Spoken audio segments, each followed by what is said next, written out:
buenas tardes a todas, a todos. Bienvenidos nuevamente a este ciclo de formaciones que son ciudades inclusivas, organizado por la Usina Social, en forma conjunta con Demos y con CESMUPRO.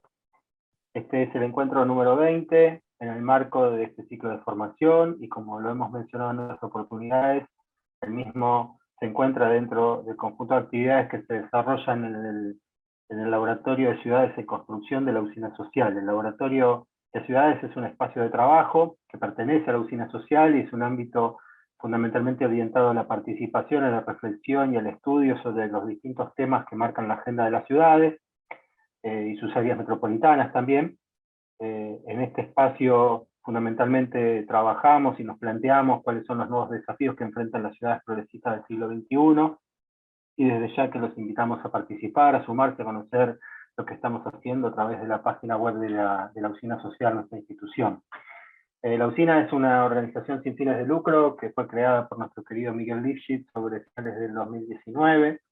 Es un espacio abierto de encuentro, de participación ciudadana, que fundamentalmente se orienta a la producción de proyectos innovadores y transformadores de la sociedad. Es un espacio en el que promovemos el trabajo colaborativo, colectivo, para encontrar soluciones a los problemas de interés común que hoy nos demanda la coyuntura, pero también y fundamentalmente para poder pensar, construir futuro con una clara visión progresista, moderna, ecológica, igualitaria e inclusiva. Desde hace unos meses atrás, Clara García asumió la presidencia de nuestra institución para profundizar el legado y la tarea de nuestro querido Miguel, y en ese camino estamos, aportando nuestro espacio para la discusión, para el debate, para estudiar nuevas propuestas y para levantar nuestra voz, siempre en la defensa de la salud pública, de la cultura, del trabajo, de la educación y de los derechos de las personas que nos tienen. Les agradecemos a todos su apoyo, su acompañamiento, su participación en cada una de las acciones que nos proponemos, en particular a los asistentes al ciclo por confiar en nosotros, a los ponentes por hacerlo de modo desinteresado, y bueno, también lógicamente a todos los miembros que están detrás de escena, que son los que hacen que esto sea posible. Donde estamos nosotros hay una tormenta de viento importante, así que rogamos que no se nos caiga la conexión. En relación a este ciclo, les cuento que comenzamos hablando a inicios, en el mes de mayo, sobre los desafíos que enfrentan las ciudades del siglo XXI, y los planteamos fundamentalmente asociados a su proceso de crecimiento, de expansión, de avance, de densificación y dispersión urbana. Y en ese marco planteamos algunas de las consecuencias negativas más visibles que muestran estos procesos, concretamente territorios fragmentados, problemas por el acceso al suelo y a la vivienda, falta de conectividad y accesibilidad, problemas también de disponibilidad de espacios públicos de calidad, de infraestructuras, de servicios, efectos adversos sobre el medio ambiente, que los vemos todos los días, bueno, y lógicamente también inequidades, vulnerabilidades, disputas por el territorio y violencias urbanas. Tuvimos la oportunidad de charlar a lo largo de este ciclo cómo los gobiernos locales, a partir de su cercanía y de las herramientas que disponen, pueden encarar todos estos desafíos, proponer nuevos proyectos y nuevas propuestas de cara a futuro, abordando estas problemáticas desde la mirada de la planificación, la participación ciudadana y la gobernanza. Hablamos también de temas de federalismo fiscal, áreas metropolitanas, de cómo se coordina y se trabaja en este marco, y de cómo encaramos los desafíos de los tiempos por venir en esta nueva institucionalidad. A lo largo del ciclo también abordamos los temas específicos de políticas sociales, cómo hacemos para construir ciudades más diversas, más inclusivas, cómo trabajamos políticas sociales vinculadas a infancia, juventudes, a género, a diversidad, a deporte, cómo coordinamos interjurisdiccionalmente con otros niveles de gobierno para jerarquizar y priorizar acciones en el territorio. En el tercer módulo, que es el que estamos ahora, estamos hablando de los temas específicos de espacio público y ambiente, el espacio público como vertebrador de una ciudad más sustentable. Y a lo largo de las charlas que hemos tenido anteriormente, pudimos hablar de cómo mejorar la articulación público-privada para tener un mejor espacio público, cómo lo gestionamos integralmente, cómo logramos hacer un hábitat más digno para nuestros ciudadanos, para nuestros vecinos. Y en la última de las charlas hablamos específicamente de temas de infraestructura para mejorar el desarrollo de nuestras ciudades. Hoy vamos a abordar un tema fundamental para la situación vigente, pero sobre todo para el futuro de nuestras ciudades, de nuestras comunidades y de nuestra casa común. Vamos a hablar de la crisis energética y del futuro que nos propone el uso de las energías renovables. La crisis mundial hace necesario generar acciones que contribuyan a mejorar el ambiente en donde vivimos en general y en particular los aspectos vinculados a eficiencia energética. Tenemos que trabajar y generar proyectos de eficiencia energética que permitan reducir la cantidad de energía que consumimos. Y bueno, y para hablar de estos temas hemos invitado nuevamente a un panel de lujo formado por expertos que tienen una gran trayectoria en la gestión de temáticas ambientales y que sin duda nos van a poder contar no solo sus experiencias, sino que van a poner sobre la mesa los desafíos por venir. Para empezar hoy con nuestro panel, yo voy a presentarles a Ceci Mijic, que muchos ya la conocen, porque aparte también ha sido panelista anteriormente aquí, hace unas semanas atrás. Ella va a estar a cargo de la primera charla y la moderación de este panel de expertos. Ceci Mijic es ingeniera ambiental, reside en la Universidad Católica Argentina de Rosario, a sus 22 años, muy joven, sigue siendo muy joven, pero bueno, a sus 22 años ingresó como pasante a la Municipalidad de Rosario, en donde comienza a dar sus primeros pasos en gestión pública en la Secretaría de Servicios Públicos y Medio Ambiente. En el año 2014 fue nombrada subsecretaria de Medio Ambiente de la Municipalidad de Rosario, fue becada por el BID para formarse en desperdicios de alimentos y también fue becaria del Rotary Club, realizando un intercambio de experiencias durante 45 días en el estado de Paraná. En el año 2017 fue convocada por el exgobernador de la provincia de Santa Fe, el ingeniero Miguel Lischitz, para llevar adelante el Plan ABRE, la estrategia de política social que implicaba fundamentalmente la intervención en barrios de alta vulnerabilidad social y que ha tenido reconocimiento nacional e internacional como una política social sumamente innovadora. Desde el año 2017 al 2019 fue subsecretaria del Plan ABRE, del Nodo 4, y actualmente es asesora de la Cámara de Diputados de la provincia de Santa Fe y cofundadora de la Asociación Civil basada en el cumplimiento de los 17 Objetivos de Desarrollo Sustentable de la ONU, Ecomarea. Te dejamos, Ceci, para que arranques con este panel y agradecemos a Martín y a Rubén su presencia y a todos los presentes. Gracias. Bueno, Gustavo, muchísimas gracias a todo el equipo que hace posible este ciclo, que la verdad que es un ciclo que viene a reconocer temas y aspectos importantes desde la gestión pública, pero también a ponernos de alguna manera en cuestionamiento y a invitarnos un poco a pensar en las soluciones del futuro. La verdad es que para mí el panel de hoy, me tomo esta licencia, es uno de los más interesantes, porque justamente primero se dan algunas situaciones que me gustaría ponerlas a consideración antes de comenzar a escuchar a Rubén y a Martín, dos invitados de lujo que tienen muchísima experiencia y que les recomiendo a quienes están del otro lado que se queden hasta el final y que puedan aprovecharlos, porque realmente tenerlos en la usina es un privilegio. Estamos muy próximos a la COP26, al encuentro de la Confederación de las Partes, organizado por Naciones Unidas, que este año va a ser en Glasgow, fue organizada un poco con, si no me equivoco, con Italia, en el Reino Unido, en colaboración con Italia. Este encuentro va a ser del 31 de octubre al 12 de noviembre, y la verdad que es este encuentro que se lleva adelante a nivel mundial, que va rotando, que va girando por el mundo, y que hace que los grandes decisores de la política internacional se reúnan a debatir temas importantes y trascendentales como es el cambio climático, que dicho sea de paso, creo que día tras día, particularmente en nuestra zona, acá en la provincia de Santa Fe, lo vivimos en carne propia. Y un ejemplo de esto es, bueno, las bajantes y las sequías que venimos atravesando, la bajante en el río Paraná, la pelea por los recursos naturales, la demanda y la necesidad de invitarnos a pensar en nuevas formas de consumo y de producción.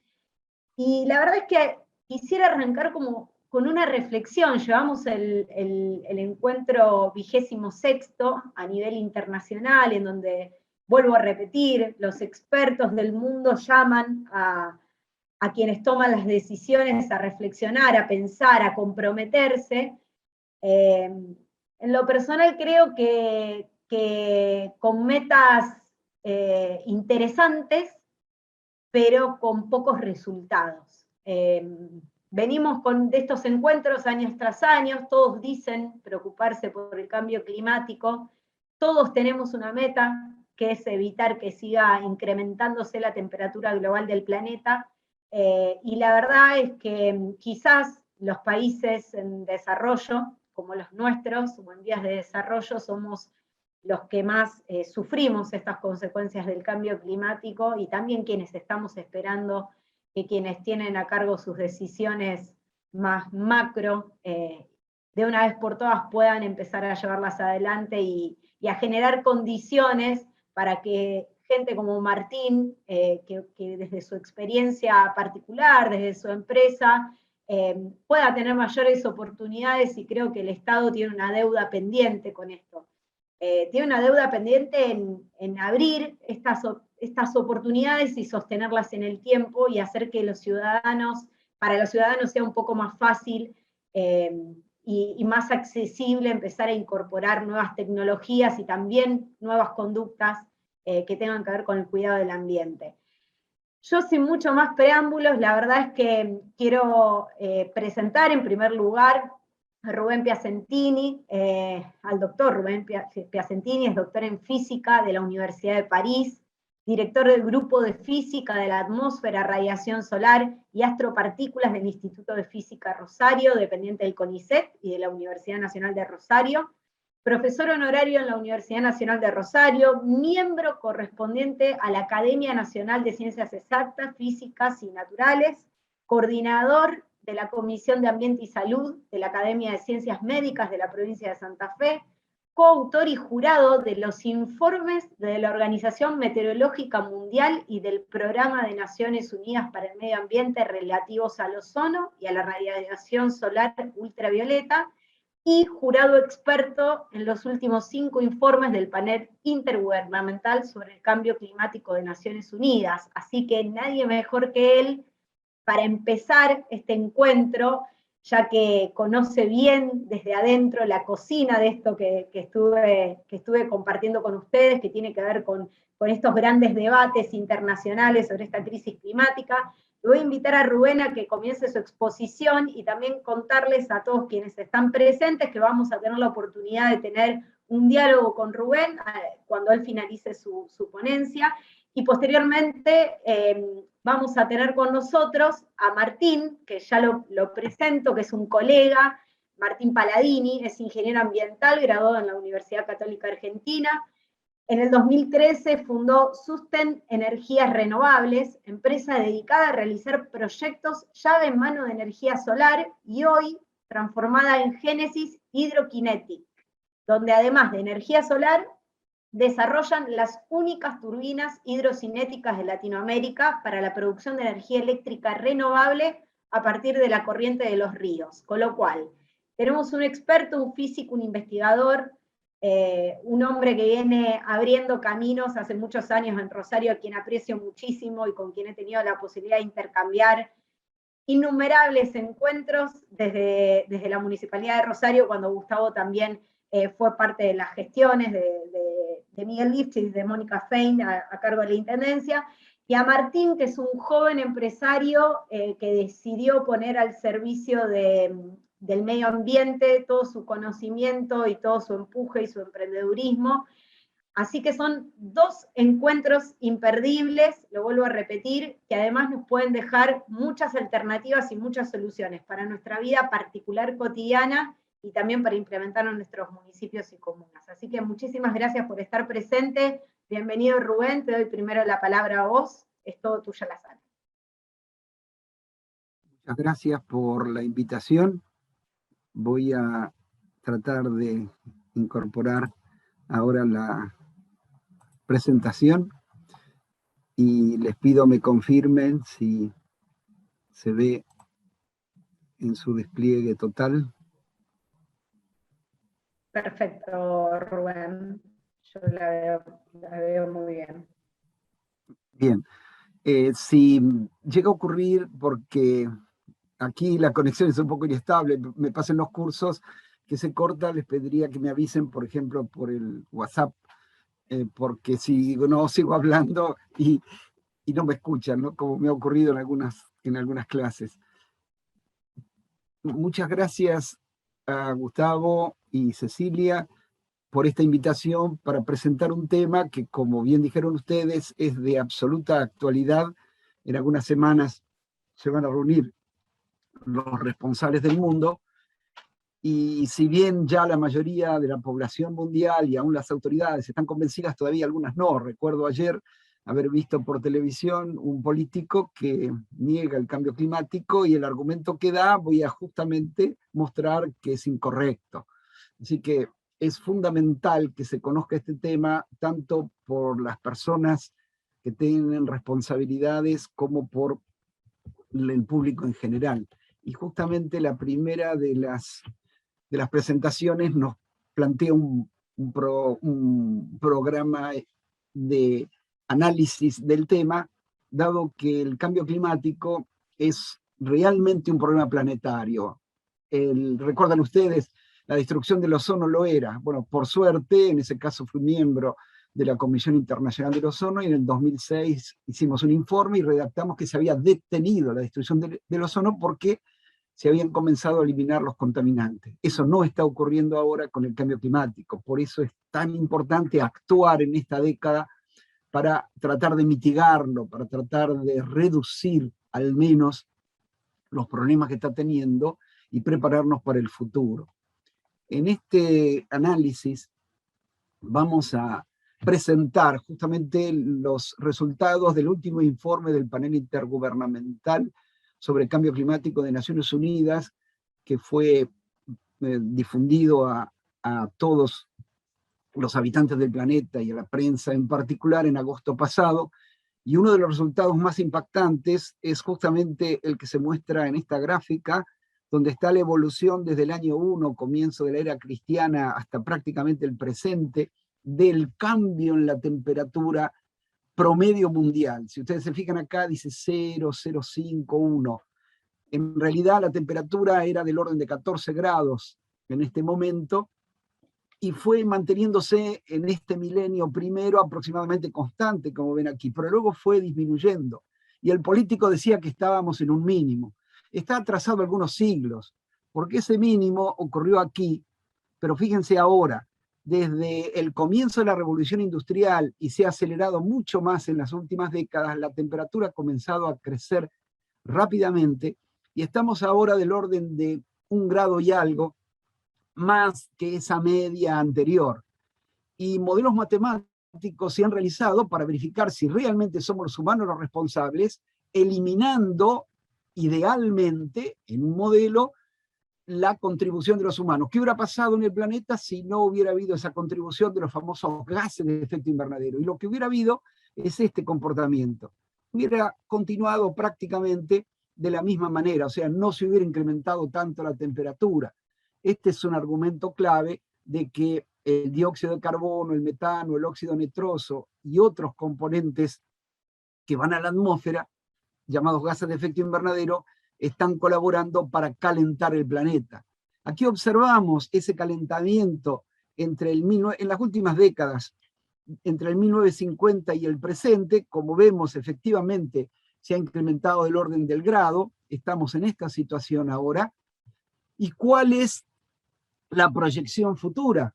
La proyección futura se establece a través de escenarios. Evidentemente nadie conoce el futuro, ni aún el próximo segundo nuestro, que puede llegar a pasar a cualquiera de nosotros en el segundo siguiente de nuestra vida.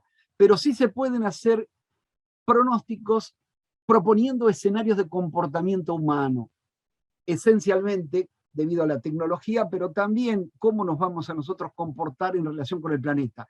Y si ese comportamiento se denomina pesimista, quiere decir que vamos a seguir casi como hasta ahora, y peor todavía, en el sentido que va a haber todavía más población, el consumo se va a incrementar de recursos naturales y de la energía, etcétera, etcétera, y ahí nos vamos a casi 4 grados o más a final de este siglo.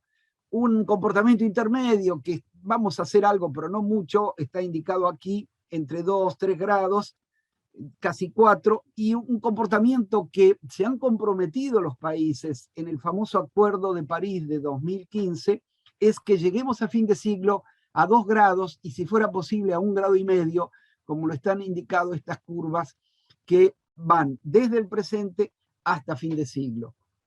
Estos son los resultados más recientes que se tienen para la Tierra en su promedio. Si analizamos nuestra región sudamericana y en particular Rosario, el escenario optimista prevé para toda América del Sur un crecimiento del orden de 1 grado, 1,5 grados. Se prevé mucho más en el hemisferio norte porque nosotros estamos rodeados por grandes masas de agua que atemperan el aumento de la temperatura ambiente. Pero si vamos al escenario pesimista, el incremento es bastante superior, como se muestra en esta imagen de la derecha, con temperaturas del orden 3 grados para Rosario y 4 o más en zonas como los Andes o las zonas amazónicas. ¿Cuáles son los impactos actuales y los posibles impactos futuros del cambio climático, en particular en las ciudades? Hay muchos impactos en la agricultura, en la industria, en la producción de energía, etc. Nos vamos a concentrar en las ciudades, y ya lo adelantó Cecilia, para quienes no vivan aquí en Rosario, pero quizás por los medios se han enterado, estamos en una situación de sequía prolongada de hace bastante tiempo, no solamente en nuestra región, sino fundamentalmente en la cuenca del río Paraná, que está indicada en color amarillo en esta zona, en este mapa de América del Sur, y los colores marrones intensos indican zonas de sequía. Como ven ustedes, se superponen bastante estos colores de tipo marrón oscuro con la cuenca del río Paraná, y solamente en pequeñas regiones hay exceso de lluvias, como las indicadas con colores aquí de tipo azul o celeste. Eso ha afectado, por supuesto, la vida humana, animal, vegetal, pero también el comercio y otras actividades, y ha incentivado incendios que ya existían anteriormente, pero ahora se han incrementado y se han generalizado. El caso típico frente al río Paraná, en las islas del río Paraná, frente a Rosario, quiero decir, en las islas del río Paraná, ese es un fenómeno que se ha registrado fundamentalmente en el año anterior y aún en algunos días de este año. Hemos sido tapa del New York Times en su versión en español, donde mostraba justamente una imagen del río Paraná y donde dice que los expertos afirman que la deforestación en la Amazonia, junto con los patrones de lluvia alterados por el calentamiento del planeta, son los que contribuyen fundamentalmente a la sequía. O sea que el cambio climático es uno de los factores. Por supuesto, el problema es bastante más complejo, como está indicado aquí. Y uno de los efectos sobre nuestra ciudad lo vemos acá en el famoso derrumbe del muelle del Parque España. Hay ahora proyecciones futuras que se hacen para concientizar a las personas del mundo. Fíjense lo que puede llegar a ser Buenos Aires, simplemente si la temperatura a fin de siglo es 2 grados más que la temperatura de la era preindustrial. Puerto Madero y ya parte del centro de Buenos Aires se inundaría. Y si es 4 grados, todavía se inunda bastante más Buenos Aires. Esto no es real, por supuesto, no es una situación actual, pero es una posibilidad futura que hay que tener en cuenta, y eso se está haciendo para muchas ciudades del mundo, ciudades costeras de baja altura, a tal punto que Miami ya tomó decisiones para que los edificios que ya se construyan y que van a durar 50, 100, 150 o más años, no puedan tener habilitada su planta baja. O sea, los edificios actuales se diseñan con, por supuesto, soporte en el suelo, pero libre la planta baja. Pienso yo que están pensando que en el futuro pueden llegar con botecitos, con barcos hacia esos departamentos, y ahora llegan con automóvil. Y esta es una imagen de lo que podría llegar a ocurrir en algunas de esas zonas en la segunda mitad de este siglo. ¿Cuáles son entonces las posibles medidas para mitigar el cambio climático y eventualmente adaptarnos, porque, por supuesto, la mitigación quiere decir que no pretendemos que se vuelva a la situación actual, como vemos, por lo menos que no aumente más de 1,5 grados que la era preindustrial, pero vamos a tener que adaptarnos. Entonces, analicemos primero las medidas para mitigar, para que esto no crezca tanto, y luego cuáles serían las posibilidades, algunas de ellas, sobre todo en las ciudades, para mitigarnos. Como resumen, en este diagrama, las mitigaciones para reducir los efectos del cambio climático, que esencialmente es reducir las emisiones de los gases de efecto invernadero generados por los combustibles fósiles, por la deforestación, porque justamente los árboles no retiran de la atmósfera el dióxido de carbono en el proceso de la fotosíntesis, generado por los desechos de las grandes ciudades a cielo abierto, el metano que se emite,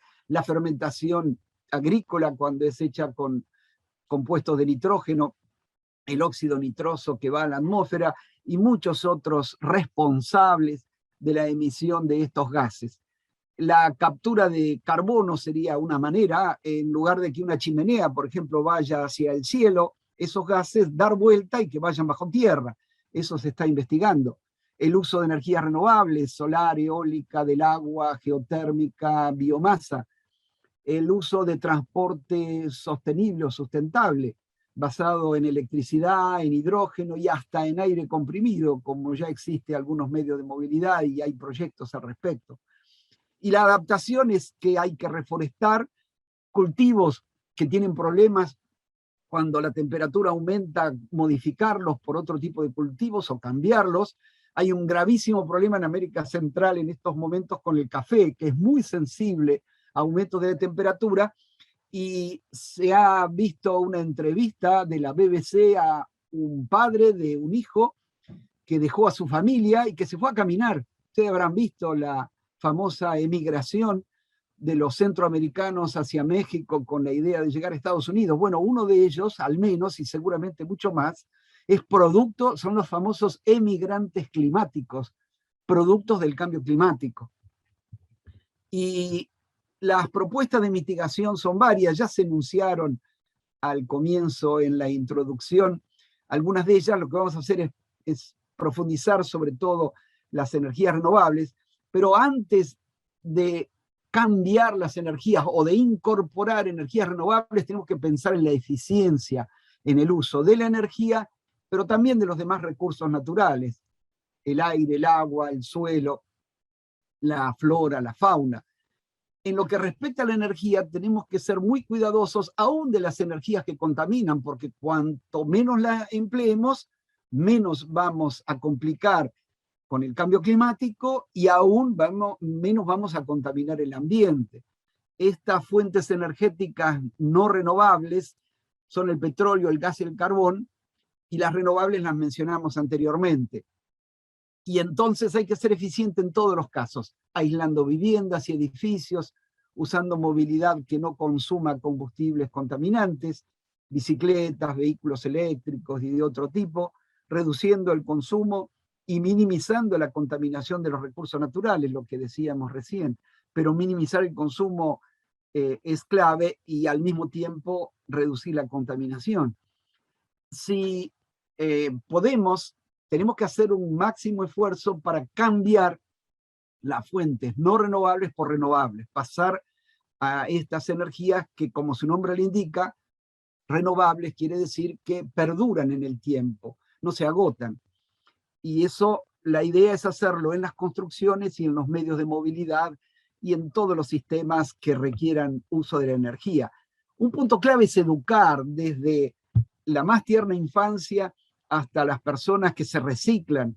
Es absolutamente clave porque de esa manera podemos convencer la necesidad de realizar cambios. Y hay algunos de ellos que se critican muchas veces que son muy caras las energías renovables, algunas de ellas. Sin embargo, la aislación, por ejemplo, una vivienda no es para nada cara y repercute rápidamente, no solamente en el ahorro energético, sino en la salud de la persona. Yo suelo dar como ejemplo una anécdota de un estudiante mío, ingeniero, que me comentó que su hijo tenía dolor de cabeza en verano, cuando se despertaba a la mañana, lo lleva al médico y muy inteligente el médico le pregunta dónde dormía. Y dormía en una habitación de un edificio alto que daba hacia el oeste, y sabemos, quienes estamos en el tema, que las paredes del oeste, por supuesto también las del norte y las del este, pero las del oeste, como además hace mayor temperatura a la tarde, acumulan calor durante la tarde y lo entregan durante la noche a la vivienda. Entonces este niño estaba sufriendo ese grave problema, y yo le hice una estimación de que era equivalente en pleno verano a que su hijo durmiera con 2 estufas eléctricas prendidas, por tener una pared que estaba expuesta al sol y no estaba aislada. Como ustedes ven, hasta para la salud humana es absolutamente clave cambiar los sistemas de vivienda, de edificios que estamos empleando actualmente por sistemas mucho más eficientes. Y hay muchas personas capacitadas para eso que lo pueden llevar adelante. Tenemos que ser compradores conscientes también. Ejemplo, comprar productos regionales, en lo posible no comprar, es decir, renovar productos en cuanto a su uso. Hay muchísimas medidas. Aquí mostramos cómo hacer que una vivienda sea eficiente. Es un caso extremo, pero es muy interesante porque, así como decíamos que siendo eficiente podemos mejorar la salud, también siendo eficiente podemos mejorar la seguridad, que es un gravísimo problema, sobre todo en Rosario, en nuestra región, haciendo sistemas de seguridad no solamente reactivos, que reaccionan cuando alguien ingresa, un intruso dentro de una vivienda, sino preventivos. Hay sistemas tan elementales como 2 barras que emiten luz infrarroja, la otra barra la recibe, y si alguien pasa a través de eso, quiere ingresar a través de una puerta, una ventana o saltar un muro, automáticamente el sistema lo detecta, y en países muy avanzados no solamente lo detecta, sino ya le alerta a la persona, llama al sistema de policía, hace todo tipo de acciones, hasta vuelve a, si es posible, cerrar todavía con más seguridad aberturas y ventanas, bajar cortinas. Ya hay sistemas súper avanzados, pero aún los más elementales, nuestro instituto los tiene, esos sistemas que se llaman barras infrarrojas de seguridad, que cubre todas las ventanas externas, un instituto que es relativamente grande, como veremos. Entonces, si hacemos medidas de este tipo, podemos lograr mejorar nuestra calidad de vida, no solamente ayudar al planeta, que es muy importante, pero también a la vida de nuestra familia, de nuestros seres. Y como ven acá, los sistemas pueden incluir controles de acceso, de iluminación, climatización, decíamos de seguridad, proveer de datos meteorológicos, entonces automáticamente la vivienda y el sistema de control decide, se llama domótica todo esto, decide los sistemas domóticos si hay que climatizar o no la vivienda, etcétera, etcétera. A poner a funcionar electrodomésticos, audiovisuales. Eso en la vivienda. En los medios de movilidad, todos sabemos que los medios de movilidad que consumen combustibles convencionales nos cuestan bastante dinero. Por ejemplo, cada 100 unidades de dinero, si son pesos de Argentina, solamente se aprovechan del orden de 20 a 40 de ellos. El resto se pierde, porque la eficiencia de un motor de combustión interna, según que sea nafta o diésel y según su estado, etcétera, pero es entre 30 y 40% solamente. Simplemente pasar a un auto eléctrico, ya esa eficiencia sube al 90%, a tal punto que hasta hay supermercados que ofrecen gratuitamente la carga a las personas que van a comprar al supermercado, al menos en Alemania. No puedo decir si eso es en Argentina. Y hay vehículos como estos que ya están diseñados para ser autónomos, para carga o para personas, y las personas que ustedes ven acá, lo interesante es que están proyectados para recoger distintas personas y de modo tal que el auto sea compartido. O sea que recorrería una cierta zona y según que sea demandado, pararía en un dado lugar. Y hasta se piensa que si es un auto particular, alguien lo va a poder llamar y que venga a buscarlo frente al lugar de trabajo, por ejemplo. Hay muchísimos desarrollos que se están haciendo en este sentido que van a aumentar la eficiencia de estos sistemas. En cuanto a camiones, este es el camión eléctrico semi de Tesla que está programado para recorrer entre 500 y 700 kilómetros sin recarga de baterías, y lo notable es que prácticamente no tiene emisiones de gases contaminantes de efecto invernadero, pero como además el motor eléctrico no solamente es súper eficiente, sino tiene muy pocas piezas, dicen que puede llegar a recorrer 1.800.000 kilómetros antes de tener averías. Eso es realmente un avance notable, aún respecto de los camiones convencionales. Por ejemplo, en Argentina se ven camiones que tienen 20, 30 años de uso. Bueno, estos diseños están proyectados todavía a durar más tiempo. La posibilidad ahora es considerar energías que vamos a denominar que son sustentables, porque incorporan a las energías renovables y a la eficiencia energética. Y eso lo vamos a particularizar en el caso del agua. Las fuentes renovables, habíamos dicho antes, dependen de un proceso físico, químico, biológico que se renueva en el tiempo y que no contamina o contamina muy poco. En particular, vamos a mencionar las más importantes: la energía que nos provee el sol, energía solar, es prácticamente inagotable, por lo menos va a durar otros 5.000 millones de años, se calcula, y es una de las menos contaminantes de todas las energías.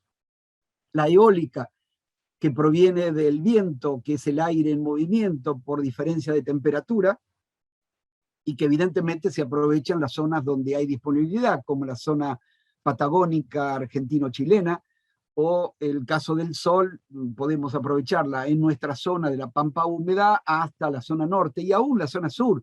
Yo recuerdo haber visto edificios y sistemas de aprovechamiento solar en Gran Bretaña, en Londres, y la latitud de Londres es la del sur de Argentina, pero el extremo sur de Argentina. Y si ellos utilizan energía solar en esas latitudes, nosotros tenemos de ahí hasta la Puna, y hemos medido nosotros el récord mundial en su momento de radiación solar en la Puna. O sea que la potencialidad que hay de Argentina de uso de energía solar en la zona centro-norte, aún en el sur, pero sobre todo centro-norte y eólica en el sur, es enormemente grande, además de otras energías. Por ejemplo, la energía del agua, que poniendo una barrera, generamos, decimos en física, una diferencia de potencial y eso provee de energía. Pero allí sí, esta energía puede ser renovable porque el agua del río se renueva, pero no sería sustentable si es una gran presa, porque modifica mucho el ambiente. Solamente se considera que es sustentable si la potencia no excede del orden de algunas decenas de millones de vatios o megavatios. De distintos países han creado distintas legislaciones, pero ya en centrales grandes, como tenemos en Argentina, no son consideradas centrales sustentables, sí renovables, pero no sustentables.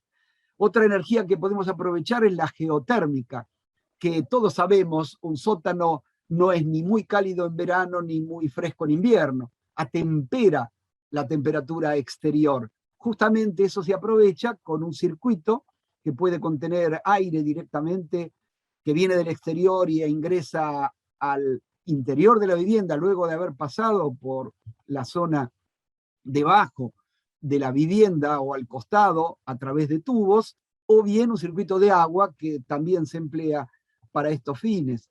Otra de las energías es la de biomasa, que como su nombre lo indica es masa vegetal que se transforma o se puede usar directamente en el caso de la leña, pero más comúnmente y sobre todo hoy en día se la transforma en líquido, como el caso veremos del biodiesel y del etanol, o bien se la puede transformar en gas, como el caso del biogás. Estas son las distintas energías. Vamos a hacer un pantallazo muy rápido para ver algunas aplicaciones, en particular la energía solar térmica, es decir, la que se emplea para generar calor. Se utiliza el famoso calefón solar. Digo famoso porque es prácticamente una de las primeras aplicaciones que se han dado de esta fuente energética para calentar agua. Consta de paneles, como ven ustedes acá oscuros, que aprovechan la energía del sol. Hay un circuito de agua que circula por estos paneles y que calienta el agua que está contenida en este recipiente. Pero también se puede hacer fluir aire directamente en un colector solar, ahora a flujo de aire. El aire, antes de ingresar a la vivienda, pasa por este colector solar, se precalienta e ingresa más cálido. Evidentemente la aplicación es fundamentalmente para periodo invernal o en zonas muy frías para todo el año. Y también la energía solar se la puede aprovechar para generar electricidad. El famoso caso de las centrales fotovoltaicas, y este es el Instituto de Física Rosario, que yo les decía que tiene las ventanas todo alrededor protegidas con estas barras de infrarrojos, y los colores azules indican el diseño que hemos hecho de la central solar fotovoltaica con estos módulos solares. Hasta ahora tenemos, por cuestiones económicas, solamente instalado el módulo en el techo, que es este que ustedes ven acá. Son 8 paneles solares con una potencia cercana a 2 kilovatios y provee del orden de algunos % de la energía de nuestro edificio. Pero ya les voy avanzando que tengan en cuenta que se está desarrollando en universidades de muy alto nivel las pinturas fotovoltaicas. Por ejemplo, todo este techo se lo va a poder pintar con pintura que aprovechan la energía del sol y la transforman en electricidad. Basta recogerla, por supuesto, con sistemas de cables apropiados, y ahí sí hay una superficie muy grande que puede llegar a proveer casi toda la energía que va a requerir el edificio, y se puede hacer lo mismo con paredes, etcétera, aún con el piso, el techo. Es uno de los desarrollos más interesantes que se está teniendo al presente, junto con láminas flexibles o de materiales que no sean el silicio muy común, y componentes que se le agregan al silicio para generar, como en este caso, energía fotovoltaica. Por ejemplo, la famosa perovskita. Este nombre lo van a escuchar muy probablemente en el futuro, porque hay desarrollos muy importantes de celdas solares de perovskita. En el caso de la aplicación, no solamente de paneles fotovoltaicos, sino de otros paneles, aquí vemos el edificio de la Cooperativa de Seguros La Segunda, que tiene su sede aquí en Rosario, y ha construido este edificio frente al edificio de la General Motors en la ruta de la autopista Rosario-Buenos Aires, en Alvear, cerca de Rosario, y nosotros hemos colaborado en el diseño, y está tan bien diseñado que ha conseguido la máxima calificación platino sustentable de los edificios calificados con la categoría LEED, LEED, que es la más conocida en el mundo, de certificación de edificios sustentables.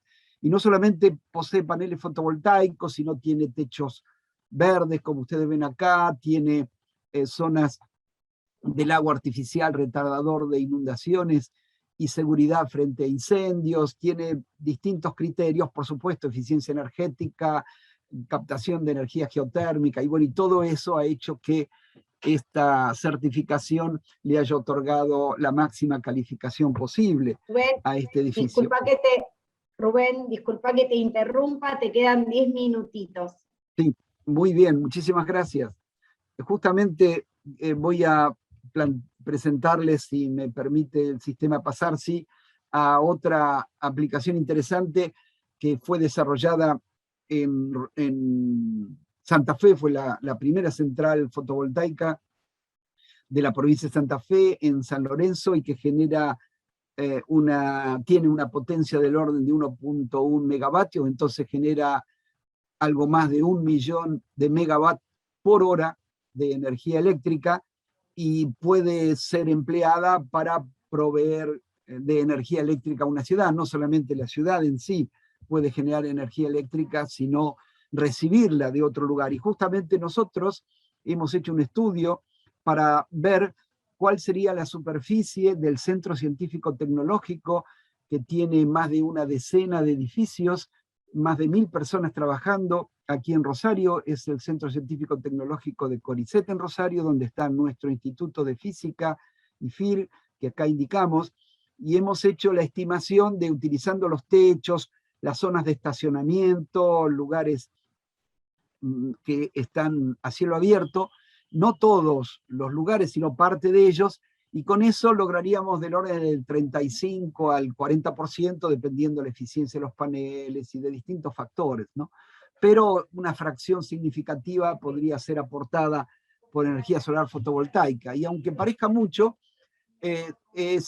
la inversión sería del orden del millón o un poco más de dólares, y Japón le donó una central parecida a Uruguay, y Uruguay es equivalente prácticamente a nuestra provincia de Santa Fe. Así que no solamente el Estado podría hacer frente a esto, sino también se podrían conseguir aportes de organismos internacionales o de países para equipar a centros de investigación, que además serviría para la educación, ¿no? Sería muy importante. En cuanto a energía eólica, vemos aquí el famoso molino eólico, molino de viento para suministro de agua al ganado en el campo argentino, los molinos para producir electricidad, pequeños, o los grandes molinos llamadas granjas eólicas, que tienen la enorme ventaja de poder ser instalados y seguir siendo utilizado el campo. Imagínense ustedes una central nuclear, no podría ser empleado, y ni hablar si ocurre lo que ocurrió en Chernobyl, donde la propia central y todo su entorno, más 1 millón de personas han tenido que ser desplazadas por la contaminación producida radioactiva por el desastre que se produjo en esta central.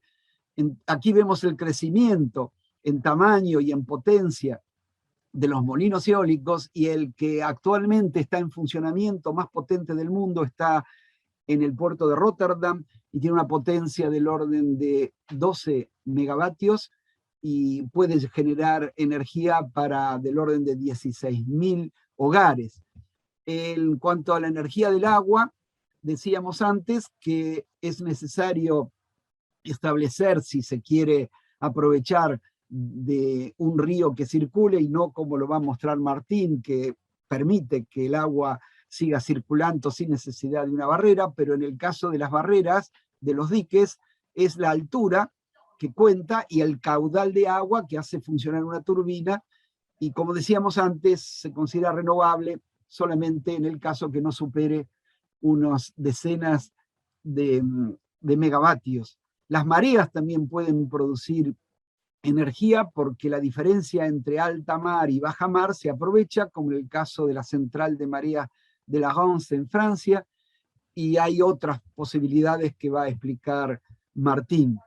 La energía del suelo geotérmica, decíamos antes, es aprovechar esta energía tanto a baja profundidad, es decir, algunos metros, como está indicado en esta imagen, como a mayor profundidad. Pueden ser hasta cientos de metros o más las perforaciones que se realicen, y en ese caso se obtiene mucha más temperatura, hasta se hacen procesos industriales, no solamente de alimentación de vivienda o de un invernadero, como podría ser este caso. Para la biomasa, la podemos transformar, como está indicado aquí, desde caña de azúcar o maíz en etanol, y allí alimentar un automóvil, a nafta, por supuesto, o bien, en el caso de la soja o de otros aceites, transformarlos en diésel denominado biodiesel, y como en el caso de Rosario, por ejemplo, poder hacer circular ómnibus que estén trasladándose con este tipo de energías. Los generadores que se utilizan como soporte cuando hay corte del suministro eléctrico a través de la línea, como el que mostramos aquí, emplean generalmente combustible convencional, pero ya se ofrecen otros como este ERCOM, que viene diseñado especialmente para usar biocombustible, y como no ha podido dar su presentación, en este caso Verónica, simplemente quiero mencionarles que este tipo de combustible es producido en gran proporción en la provincia de Santa Fe, gracias al impulso que le han dado los gobiernos anteriores y a las empresas que se han instalado acá, y en particular una de ellas es la de Albardón Bio, que está instalada en Puerto General San Martín, y que justamente tiene uno de estos generadores que usan el propio biocombustible que ellos fabrican para alimentarlo. En cuanto a una empresa agrícola de Córdoba, ha hecho una contribución notable, porque el combustible en el 2010, en esta revista Chacra, valía 3 pesos, y ellos lo producían a la mitad. cuando se criticaba que el biocombustible era muy caro.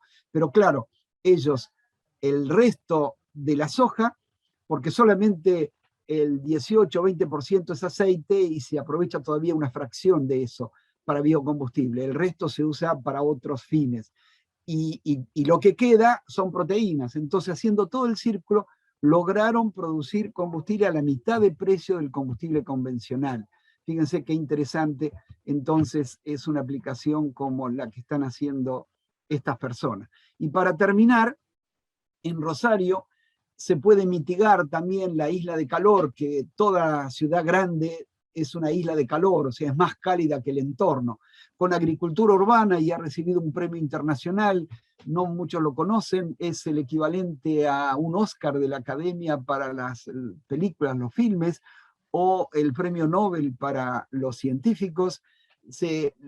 Una organización internacional muy reconocida, el World Resources Institute, le dio a Rosario sobre 262 ciudades y fueron nominadas 5 últimas, entre ellas Londres, Monterrey de México, una de Asia, una de África y de América del Sur, Rosario, y recibió el Premio Internacional Rosario por su esfuerzo en agricultura urbana y por la mitigación del cambio climático, con un resultado que habíamos obtenido nosotros, que consumiendo alimentos locales se ahorra el 95% de las emisiones respecto de alimentos que se traigan fuera de la ciudad.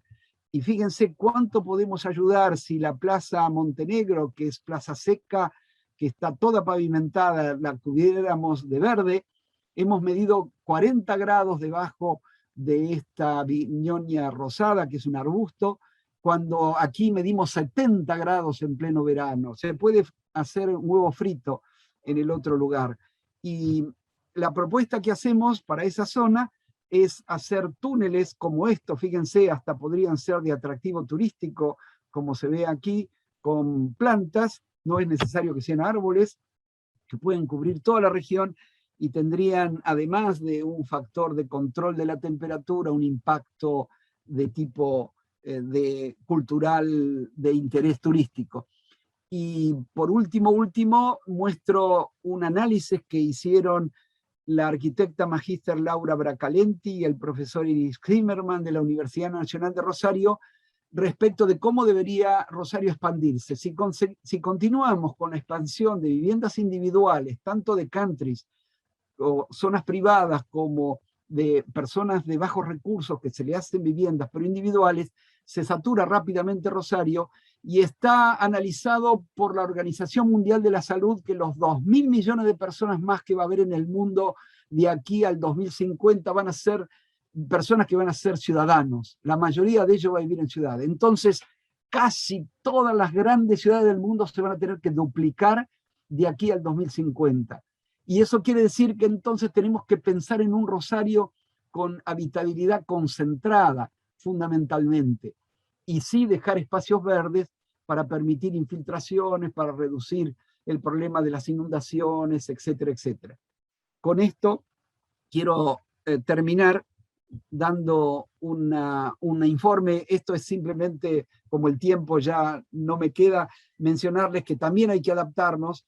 Muy rápidamente le digo que lo hemos hecho con un invernadero que estaba diseñado para ser muy alto. Acá hubo vientos de 135 kilómetros por hora. No estaba pensado este invernadero y lo hemos hecho bajar porque con el cambio climático todavía puede llegar a haber vientos más intensos. Fíjense lo que pasó con la antena de Canal 3 y también la de Canal 5 en el 2007, que no estuvo bien diseñada para esos vientos y cayeron las dos antenas.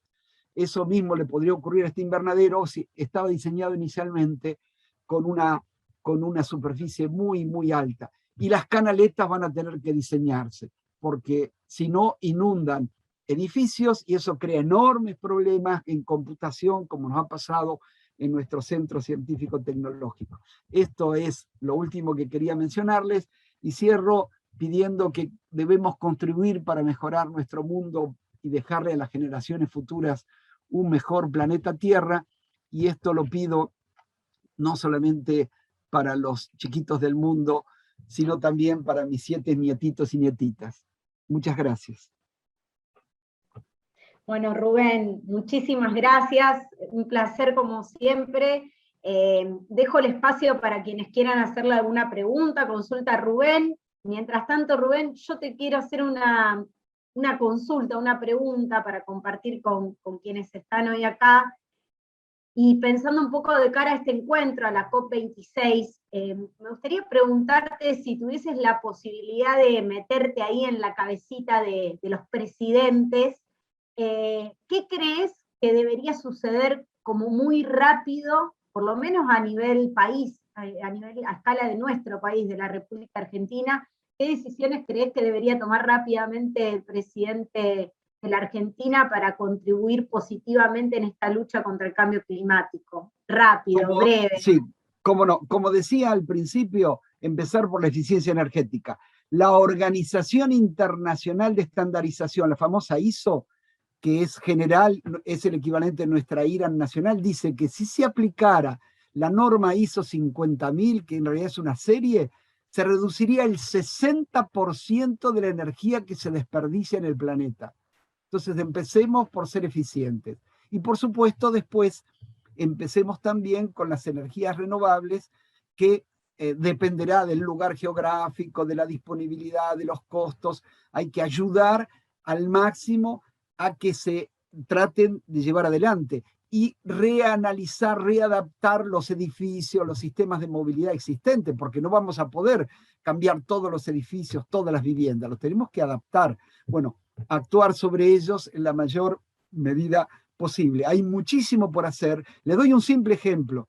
En Europa se vendía un automóvil a aire comprimido y a combustible convencional consumiendo 3 litros cada 100 kilómetros. Un auto equivalente en Argentina consume entre 9 y 10, o sea, 3 veces menos. Ese auto se importó. ¿Saben con qué venía el motor? Con el motor convencional. No vino con el motor que ahorraba combustible.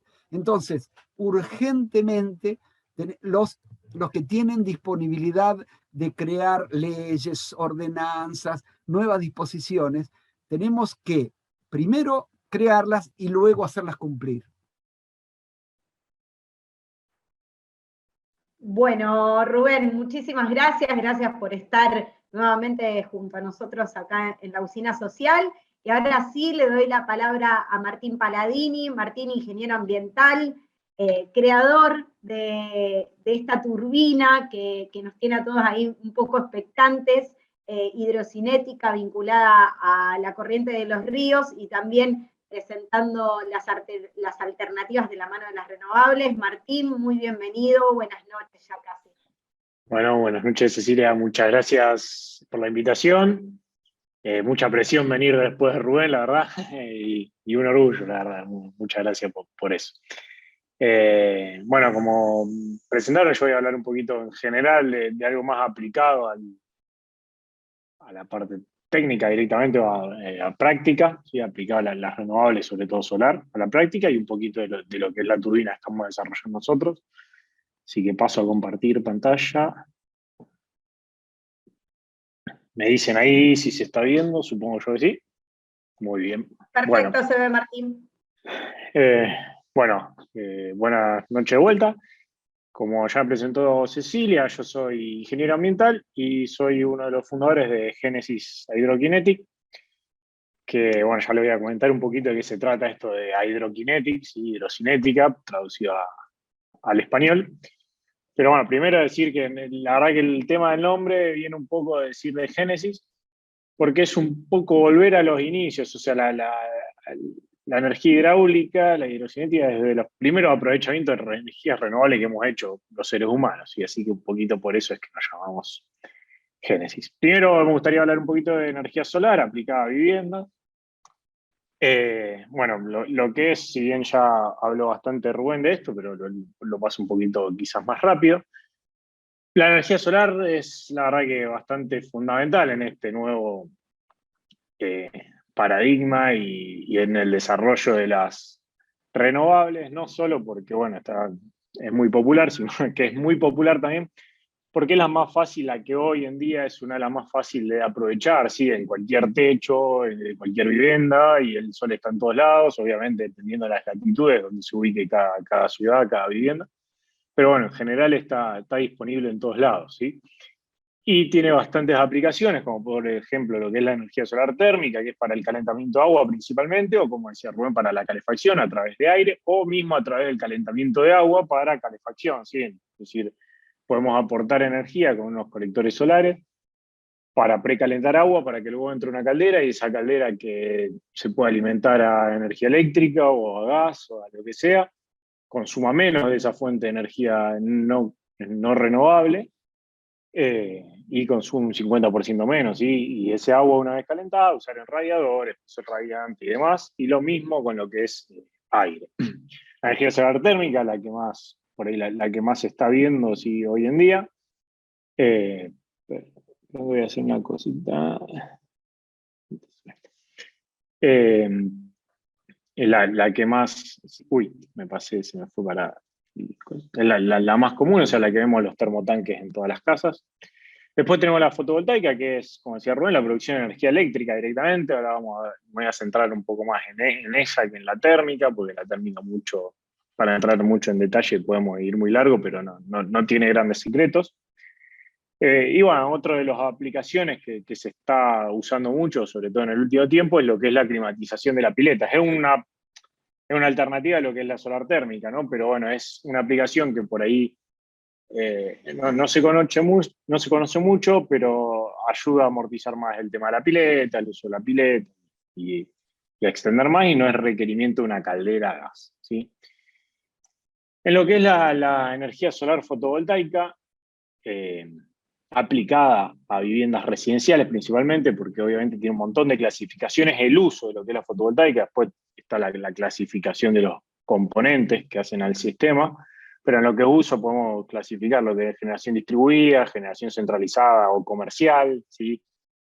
Muchas cosas, pero bueno, principalmente en lo que es vivienda, sí, aplicado a la vivienda, aplicado a lo que se llama generación distribuida, sí, descentralizado, donde quien pone ese panel solar es quien consume esa energía que ese panel solar genera. Hay dos grandes clasificaciones que básicamente tienen que ver con la disponibilidad de energía eléctrica de una red pública en esa vivienda. Entonces están los sistemas on-grid, o llamados también paralelos a la red, que se usan en lugares donde hay acceso a la red eléctrica de otra fuente. Por ejemplo, en una ciudad así donde tenemos la EPE, por ejemplo acá en Rosario, en Santa Fe, en cualquier ciudad. Estos sistemas aportan energía a esa vivienda en conjunto con la de la red y funcionan en paralelo. La principal ventaja que tiene ese tipo de sistema es que no requiere baterías, que suelen ser bastante costosas, y también es lo que más mantenimiento lleva en cualquier sistema energético, por lo cual son un poco más económicos y muy simples en el ahorro. Después voy a centrar en particularmente, de cómo funciona así desde el punto de vista económico, que es lo que por ahí más importa generalmente una casa. Pero después lo vamos a ver. Pero bueno, es por ahí muy conveniente en lugares donde hay acceso a la red. Y los sistemas off-grid, que bueno, es el opuesto, que es donde no hay acceso a la red eléctrica, ¿sí? Si bien se suelen utilizar, y sobre todo hace, no sé, 10 años, cuando nosotros arrancamos aproximadamente, eran los sistemas más se usaban, porque los sistemas en paralelo, o sea, los on-grid, requieren ciertas normativas, y que la distribuidora, por ejemplo la EPE, insisto, apruebe esas conexiones, ¿sí? Porque uno se conecta a la propia red de esa distribuidora, entonces la distribuidora lo tiene que aprobar. Estas reglamentaciones, si bien Santa Fe fue pionera, ¿sí? Desde 2013 que Santa Fe permite las conexiones en paralelo, pero fue la verdad pionera, y recién a nivel nacional están llegando desde hace 1 o 2 años, ¿sí? Lo que fueron las reglamentaciones. Después vinieron otras provincias, Entre Ríos, Mendoza, Salta, más o menos en ese orden es que se fueron adaptando, y hoy hay una ley nacional.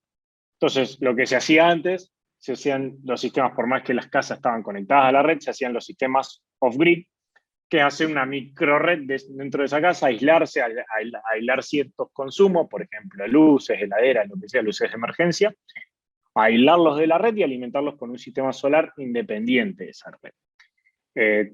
Y bueno, se usa mucho, sobre todo en justamente lugares donde no hay acceso a la red eléctrica. Por ejemplo, acá enfrente en las islas de Rosario, bueno, en los campos, se utiliza para bombeo de agua. Tiene unas aplicaciones muy interesantes, que es justamente la ventaja, es proveer energía eléctrica renovable y a muy bajo costo, una vez hecha la inversión, a lugares donde antes no había red eléctrica. Esto aparte permite mucho la integración de comunidades que están aisladas. Hay ciertos programas nacionales, como por ejemplo el PERMER, que se llama, que lo que se hace es se lleva sistemas aislados a comunidades que están aisladas de la red eléctrica y no tienen otra fuente de energía, entonces se le mejora la calidad de vida, bueno, tiene muchas ventajas de ese lado. Pero como nosotros estamos mayormente en ciudades y casi todos acá entiendo que lo que estamos en la charla vivimos en una ciudad donde sí tenemos acceso a la red eléctrica, me centro en el sistema on-grid, ¿sí? En el sistema en paralelo. Y algo aclaro, hago un paréntesis, hay otros sistemas que es un mix de los dos, ¿sí? Que se llaman los sistemas híbridos, que funcionan como un sistema paralelo, pero además tienen almacenamiento frente a cortes de luz, tienen baterías, o para gestionar mejor la energía y hacer un mejor uso de esa energía que se genera. Un sistema on-grid, bueno, se compone, los componentes son muy básicos, tenemos los paneles solares, la red eléctrica, fundamental en un sistema on-grid, ¿sí? La red de la distribuidora, los paneles, el inversor, ¿sí? Que es el que convierte corriente continua que generan los paneles alterna y la acopla a la red, ¿sí? Y todas las protecciones eléctricas. Y además los medidores, ¿sí? El medidor bidireccional, el famoso medidor bidireccional, si alguno escucha, que lo que hace es medir la energía que va para los dos lados, ya que muchas veces puede estar sobrando energía que se genera por los paneles y no se está consumiendo la vivienda, entonces se vuelca a la red y esa energía de ese medidor bidireccional la cuenta como generada por el usuario. Los usuarios que tienen este tipo de sistema on-grid, se los conoce últimamente como prosumidores porque son proveedores de energía solar, ¿sí? De energía eléctrica, y aparte son consumidores de energía de la red, entonces se llaman prosumidores. Insisto, estos sistemas en general no requieren grandes modificaciones en las casas, son muy fáciles de implementar, y una vez que lo tiene instalado, no se olvida que lo tiene instalado prácticamente. Lo ve reflejado más que nada en la factura de luz, pero lleva muy bajo mantenimiento y el funcionamiento de la casa sigue siendo igual. En los sistemas que son puramente on-grid o paralelos, es decir, no híbridos, la desventaja que tienen es que frente a cortes en la red eléctrica también se corta el suministro de energía de los paneles. Esto es por una cuestión de protección, porque justamente como inyectan energía a la red, si hay un problema en esa red de distribución, y se corta la luz y va un operario, no sé, se revienta un transformador en la calle y va un operario de la distribuidora a trabajarlo, si hay alguien que está inyectando energía puede ocasionar serios problemas, ¿sí? Entonces, los inversores vienen con esa protección, se llama una protección anti-isla, que hace que si detectan que no hay energía en la red eléctrica, tampoco generen energía a los paneles. Esa es la desventaja principal que tiene, que en lugares donde hay cortes muy frecuentes de luz, conviene pensar en un sistema híbrido, donde se desconecta de la red, pero alimenta la casa con las baterías. Bueno, lo más importante, que es lo que a mí me gusta resaltar por ahí cuando hablamos de energía solar, porque es aparte lo que más se suele preguntar, y creo que lo más importante, porque siempre hablamos de desarrollo sustentable, de desarrollar la energía eléctrica y todo, pero a fin de cuentas siempre lo que termina pensando es el bolsillo, tanto a nivel particular en residencias como a nivel institucional o de gobierno. Entonces, lo que voy a explicar ahora un poquito es cómo son los esquemas de compensación en un usuario que tiene un sistema conectado a la red, qué posibilidades hay, que va a depender de la distribuidora a la que está conectado, la provincia en la que esté conectado y el país en el que esté instalado ese sistema. Hay muchos mecanismos de estos que se hacen después, cómo se compensa esa energía generada. Los tres más conocidos son estos tres, que es Net Metering, Net Billing y Feed-in Tariff. Después hay muchas combinaciones entre ambos, pero bueno, yo lo voy a explicar rápidamente cuál es cada uno y dónde se aplican cada uno y cuál es la diferencia. Primero, lo más importante es entender esta gráfica, para entender cómo uno después va a recuperar esa energía que va a generar o cómo lo va a ver, o cómo genera un sistema on-grid. Toda esta línea, la línea negra, representa el consumo de una casa. El consumo tipo, puede ser una casa, una industria, de una ciudad, sí, de lo que sea. Pero representa el consumo, o sea, todo lo que esté debajo por esta línea representa el consumo a lo largo del día. Es desde las 0 horas hasta las 24 horas.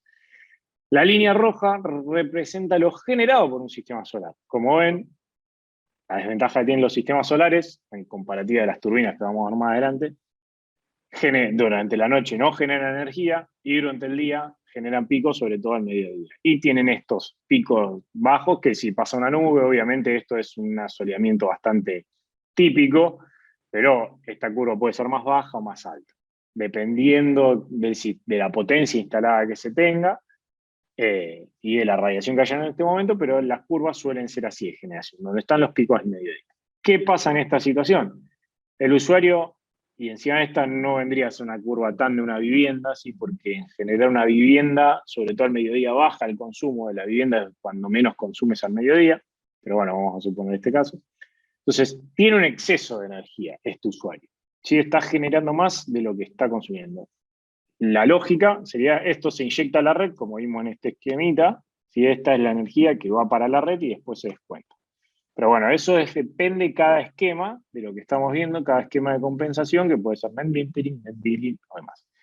El más simple de entender es el net metering, ¿sí? Es el más simple, que justamente es un medidor bidireccional que cuando el usuario está demandando energía de la red, el medidor le suma, ¿sí? Y cuando el usuario tiene exceso de energía y la vuelca a la red, el medidor descuenta. Eso es lo más simple, es el balance neto que se llama. Y es el esquema más sencillo.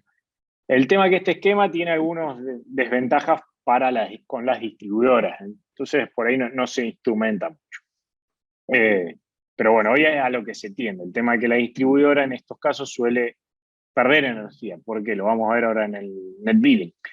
¿Pero por qué? Porque la distribuidora compra un precio, vamos a poner números al aire, la distribuidora compra la energía al generador, se la compra a $1 el kilovatio hora, tiene todos los gastos de llevar el cable, de la distribución, del mantenimiento y demás, y se la lleva al usuario. Todos esos cargos se lo carga a ese peso, o sea que son costos.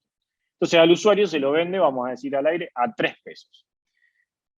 el kilovatio hora. Cuando el usuario, cuando se hace net metering, el usuario lo que está haciendo es venderle energía, entre comillas, a la distribuidora a $3, cuando la distribuidora la puede comprar a $1 al distribuidor. Entonces ahí es donde está el tema. Esos $2 de diferencia, alguien los tiene que compensar. Entonces a este esquema se suelen negar bastante las distribuidoras, es porque están perdiendo esos $2, ¿no? El otro sistema es el net billing, que es por ahí el que más a favor está en la distribuidora y es el que primero se implementó acá en Santa Fe, ¿sí?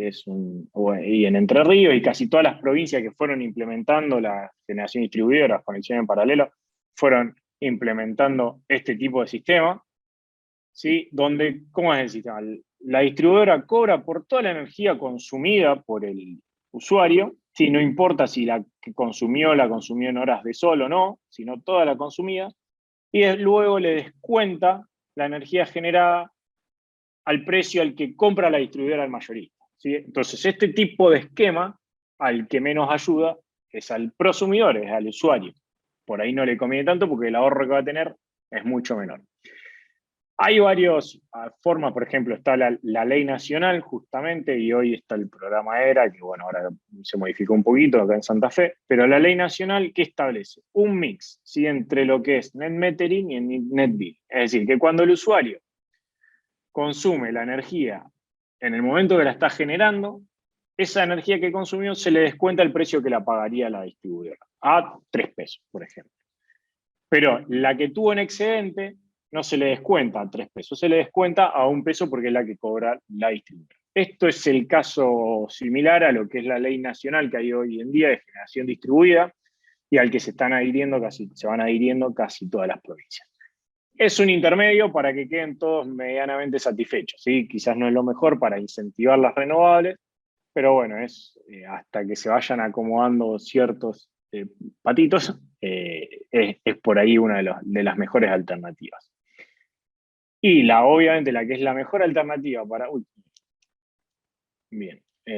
la mejor alternativa para lo que es el incentivo a las renovables y su instalación más masiva, es lo que se conoce como feed-in tariff, que es la inversa de net billing, y es lo que era el caso del programa Prosumidores, que había, o similar, digamos, iba por ese esquema, el programa Prosumidores de la provincia de Santa Fe, que estuvo hasta fines del 2019, que lo que hacía era, la provincia se hacía cargo mediante un incentivo del fondo de la Ley Provincial de Energías Renovables, que compensaba a la distribuidora con, vamos a decir, al usuario, mejor dicho, no a la distribuidora, sí, la distribuidora le descontaba al usuario lo que era el net billing, es decir, la tarifa de energía mayorista, en el ejemplo que vengo dando es $1 el kilovatio hora, y la provincia, mediante este fondo,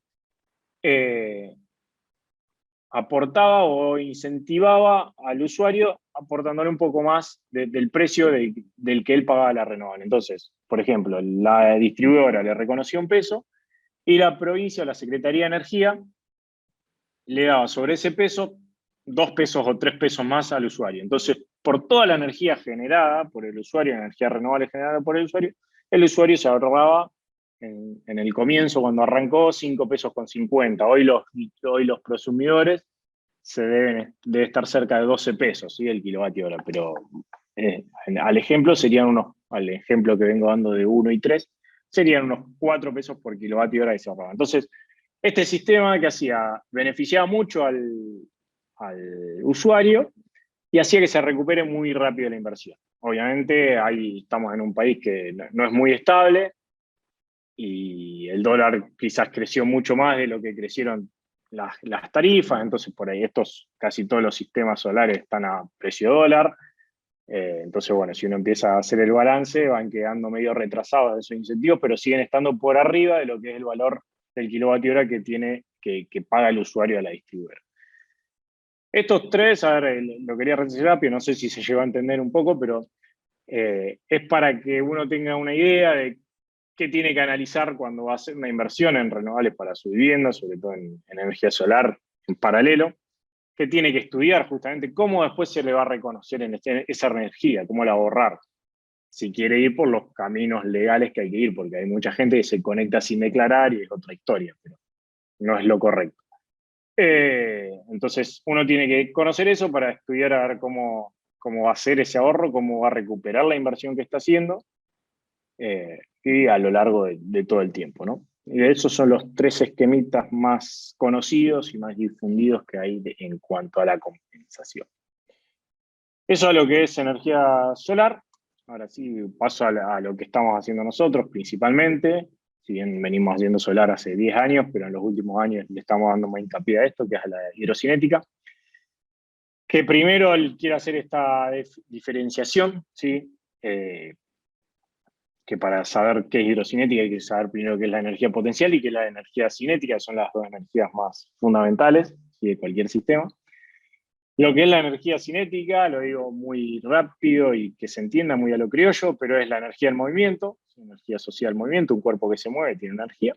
Y lo que es la energía potencial es la energía asociada a un punto en el espacio del sistema, que tiene el cuerpo en un punto del espacio con respecto al sistema, ¿sí? Vamos a decir, cuando uno está a una altura, tiene una energía potencial en la baja. Entonces, ¿qué es la energía hidrocinética? No vendría a ser esto, son las grandes represas, porque estas represas sí trabajan por el principio de energía potencial, es decir, la masa de agua que va a entregar la energía se calcula en base a la altura, la diferencia de altura que hay entre el pelo de agua y por dónde va a salir. Si este salto es a través de cómo se calcula la energía que va a generar esa represa.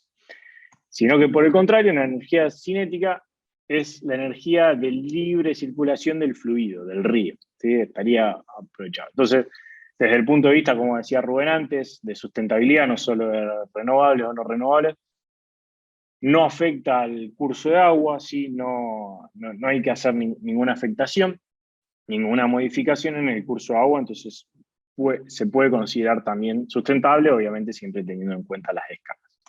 Entonces, en resumen, la energía hidrocinética es la energía del movimiento del agua, ¿sí? Es el equivalente a lo que es la energía eólica, nada más que en vez de trabajar con aire, trabaja con agua, ¿sí? Con una masa de agua que se mueve, no una masa de aire. La diferencia, bueno, ahora después les muestro rápidamente cómo se calcula la potencia de esa masa de agua. pero sabemos que el agua es casi 1000 veces más densa, 800 veces más densa que el aire. Entonces, para las mismas condiciones, un molino eólico y una turbina hidrocinética, la turbina hidrocinética podría generar 800 veces más energía porque la masa de agua es más pesada.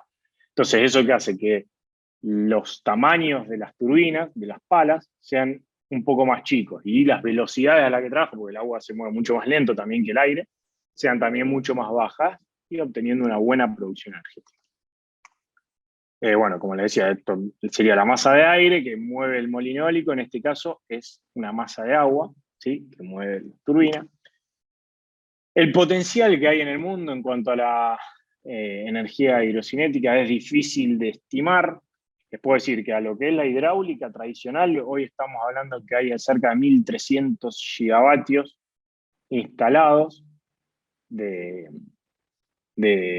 centrales hidráulicas tradicionales, o sea, por energía potencial, que eso hace que solo el 20% aproximadamente de los ríos más importantes, solo el 20% corre libre desde su origen hasta su desembocadura. ¿Sí? Todos los demás, o sea, todo el restante 80%, están interrumpidos en algún punto de su paso por centrales hidráulicas. Esto genera grandes impactos ambientales, más allá de que la producción de energía es necesaria, pero por eso es que hay que pensar otras alternativas. ¿Sí?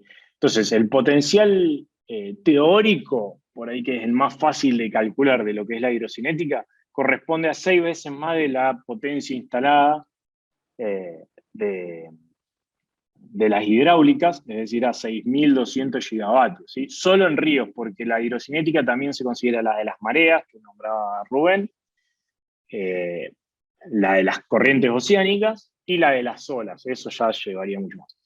Pero bueno, esos 6.200 gigavatios son teóricos, bajo ciertas condiciones, o decir, podríamos aprovechar todas las masas de agua, como no se puede, obviamente uno tiene que considerar el entorno en el que se encuentra, la tecnología que hay para aprovecharla.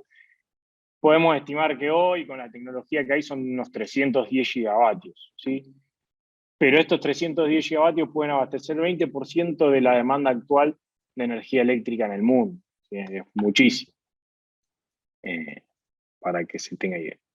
Bueno, estas turbinas se pueden clasificar de un montón de formas, desde la potencia que generan hasta cómo están constituidas, igual que los molinos eólicos, insisto, no hay que pensarlo como, o sea, la simetría no es con las hidráulicas, sino es con los molinos eólicos. Entonces también están las mismas clasificaciones de molinos, ¿sí? Si es de eje vertical, de eje horizontal, de Reus, Savonius, bueno, un montón de alternativas. Cómo se sujeta a esas turbinas, si está en una plataforma flotante, si si tiene el motor o el generador sumergido o fuera del agua, si está sujeto a una plataforma anclada en el fondo.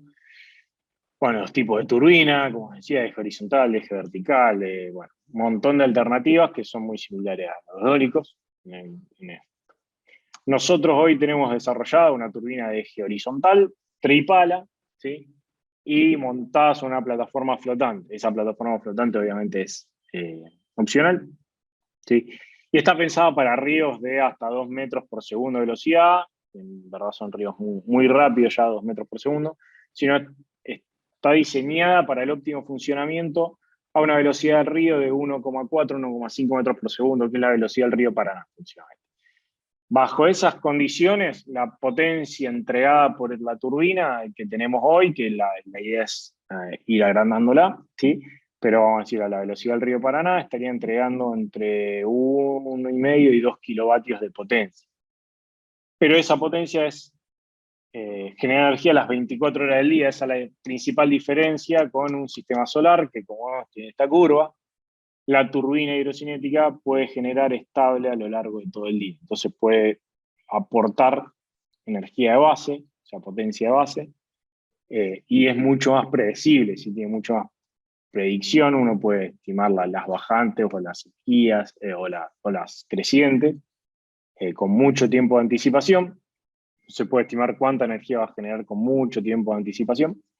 Y vamos a decir, ese tipo de turbina de 2 kilovatios equivale a un sistema fotovoltaico de aproximadamente 10 kilovatios, ¿sí? de potencia. Eso hace que los costos de la energía generada por las turbinas hidrocinéticas sean un poco más bajos que la de los paneles solares, si bien hoy los paneles están muy, muy económicos, pero hace que sean un poco más bajos los costos por todos los accesorios externos aparte de los paneles, digamos, aparte de la turbina, que son el inversor, los cables y demás, y el tema de las protecciones por generar potencia base. En sistemas, sobre todo aislados, porque la aplicación es igual que los sistemas solares, y pueden ser conectados a red o aislados, y en sistemas aislados lo que hace es que genere energía las 24 horas del día y de forma constante, hace que las baterías que se requieren sean mucho menores, ¿sí? Mucho más chico el banco de baterías, por tanto, reduciendo el costo. Para calcular la potencia, bueno, lo que le decía, la potencia que va a entregar una turbina o esa masa de agua, mejor dicho, después la turbina que se va a elegir va a depender, pero depende principalmente del área de esa masa de agua y de la velocidad. La principal variable que más afecta sobre la potencia es la velocidad a la que se mueve ese curso de agua, ya que es la velocidad del cubo, o sea, el doble de velocidad va a generar 8 veces más energía, digamos, viéndolo desde ese lado. Un poquito de variación de velocidad cambia mucho la energía generada por las turbinas. Algunos ejemplos prácticos de lo que sería, por ejemplo, acá en la ciudad de Rosario, aprovechando el Paraná, para iluminar o para generar, mejor dicho, toda la energía que demanda la iluminación del Parque España de este sector. Esto es el Parque España, en Rosario, no sé si hay gente que no sea de Rosario, pero bueno, Rosario, el Parque España, uno de los parques más transitados, Rosario, y el río Paraná, ¿sí? Solo para alimentar toda la energía o compensar la energía que generan todas estas luminarias, tanto sobre todo este parque, necesitaríamos este pequeño espacio, que son unos 500 metros, en turbinas hidrocinéticas, ¿sí? Para generar esa energía. Bueno, otra alternativa, otra forma de vislumbrarlo, esto con unas turbinas, un proyecto que venimos trabajando por el momento teórico, pero es con turbinas de mucho mayor diámetro, ¿sí? Con turbinas de 20 metros de diámetro, que en este sector, que esto es frente a todo lo que es, bueno, Puerto Norte, ahora los hoteles de Puerto Norte, las Dolfines, bueno, toda esa zona de Rosario se podrían poner unas 12 turbinas o 1,5 mega, que generarían aproximadamente el consumo de 2.100 viviendas. Bueno, depende obviamente con qué hora se mire, porque depende de con qué hora se mire el consumo de esas viviendas, pero es una alternativa también, con solo este espacio, con solo 4 hectáreas sobre el río, estaríamos generando muchísima energía, ¿sí? Esas son las alternativas que tenemos. Comparativa frente a lo que es el sistema solar, no es que quiero ir en contra del sistema solar, todo lo contrario, porque también hacemos eso nosotros, pero es para que tengamos una idea de precios. A los valores que estamos desarrollando hoy en las turbinas y en ese sistema, los costos terminan siendo las turbinas un poquito más altos, porque hoy el costo al no existir grandes desarrollos es un poquito más alto, pero en sistemas, por ejemplo, y porque el mantenimiento es un poco más alto que un sistema solar, pero en sistemas aislados, como para generar microredes y demás, el costo baja muchísimo por el tema de las baterías, que como ven, el tema de las baterías es lo más importante. Tenemos $7.000 con sistemas solares y casi $2.000 con las turbinas. Esto sería un ejemplo para abastecer a 3 viviendas. Bueno, eso para que tengan relación. La energía hidrocinética en general en el mundo recién está a lo que sería la energía solar hace 30, 40 años. Sí, se están comenzando todos los desarrollos, principalmente con las mareas y las corrientes oceánicas, porque las velocidades a las que se mueven esas mareas o las corrientes oceánicas son mucho mayores y las profundidades donde se instalan esos equipos son mucho mayores, entonces se pueden hacer equipos mucho más grandes. Estamos hablando que en general la corriente marina puede tener arriba de 4 metros por segundo, eso es muchísimo. Y bueno, entonces los mayores desarrollos están ahí. Hoy de lo que es para ríos no hay mucho desarrollo, nosotros somos, hasta donde sabemos, los únicos en Latinoamérica, y hoy estamos trabajando en varios proyectos, a ver si podemos ir armando algunas plantas piloto. Y aparte estamos trabajando en otros modelos para menor profundidad y bueno, unas aplicaciones un poco más residenciales. Bueno, no sé si acá hay preguntas, ya ahí termina mi mi presentación. Y, bueno, muchísimas gracias, Martín. Tomo yo la posta porque Ceci salió de la reunión. Hay dos preguntas en el chat. Una ¿la escuchan bien? Pues me marca conexión inestable. escuchamos bien. Bueno, una de las preguntas te la hago yo. Te la dice, está en el chat ahí. Y si querés levantarla, y si no te la leo. Y la otra la hizo Ceci antes de irse, me la dejó. Es re interesante lo que planteas en relación a las formas de abordar estrategias energéticas diferentes a las convencionales. Una de las preguntas que te hacía yo es en relación a la energía por paneles solares. Sí. Te lo hacía porque en realidad me tocó, digamos, la situación de tratar de ver si lo podía resolver en particular para una casa particular, digamos. Y di cuenta, digamos, de que el funcionamiento del programa Prosumidores que está vigente, bueno, los pagos como los planteabas vos, pero la realidad es que hay una enorme inversión inicial para arrancar con una lógica de esta en relación a que casi todos los componentes están en dólares. Tenés más o menos en grandes líneas 15 a 17 años para recuperar ese valor de inversión inicial con el consumo de una familia tipo, digamos, en relación a la compensación esta que se genera por la factura, que es más o menos también la vida útil que tienen los componentes. O sea, en 20 años los tenés, creo como mostraste, como que se amortizan o se terminan su vida útil y tenés que reinvertir. Con lo cual hay dos o tres elementos ahí. El primero tiene que ver con el valor de la inversión inicial para una familia común y corriente. Digamos, el segundo es el plazo de vida útil que tienen los componentes y su necesidad de reinversión en el plazo de, digamos, que básicamente el pago del capital se te da cuando tenés que reinvertir nuevamente.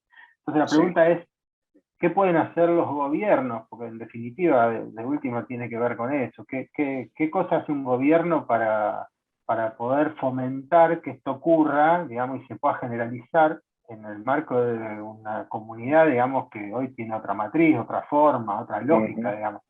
En cualquier situación vigente, digamos, es impensado, digamos, que una familia pueda disponer de $5.000 para llevar adelante una inversión que necesita 20 años para repagar.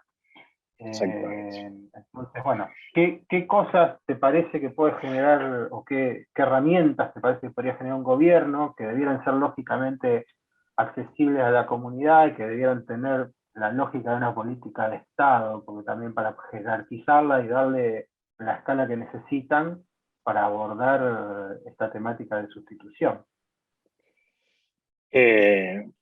Una pregunta compleja por el país en el que estamos, ¿no? Porque o sea, lo principal, la principal respuesta que te daría es estabilidad. O sea, eso es lo primero que necesitamos. Hoy, a ver, lo digo porque cuando nosotros arrancamos, no me olvido más, digamos, el primer presupuesto que hicimos de un sistema de 10 kilovatios de potencia para un comercio, solo en componentes eran $40.000, ¿sí? Hoy el sistema ese instalado está como mucho $15.000 todo, o sea, llave en mano. O sea, cómo han bajado los costos en 8 años, en dólares. Ahora, en pesos está mucho más inaccesible $15.000 hoy que $40.000 hace 8 años. Eso es lo más importante para empezar, ¿no? Entonces, partiendo de esa base es muy difícil. Ahora vamos a decir a la ideal. Por un lado es el sinceramiento, sacando esa inestabilidad, ¿no? de los valores del tipo de cambio y demás. Pero por un lado el sinceramiento en las tarifas es algo, la verdad, que suele corrernos en contra a todos, ¿no? Nadie quiere pagar más por su factura de luz, pero real que hoy ya, 3 años después de que hubo un aumento terrible de las tarifas y del costo de las tarifas, hoy ya están atrasadas de vuelta a lo que es el costo de producción, a lo que es los dólares, a todo. Entonces, eso, y la verdad que mientras se siga subsidiando desde ese lado, que no deja de ser subsidiar a los combustibles fósiles, decir que las tarifas estén tan bajas, y ahora va a haber que subsidiar de la misma forma las renovables. Y si no las subsidiamos de la misma forma, siempre van a estar atrasadas, y no tienen ese apoyo. Eso por un lado, digamos, porque justamente uno de el boom de lo que fue generación distribuida o aplicaciones residenciales de energía solar fue 2018-2019, que era cuando más cara estaba la energía eléctrica para el bolsillo de cualquier ciudadano, ¿sí? Hoy al margen de las crisis y demás, pero eso lleva al ciudadano a ir a esos lados.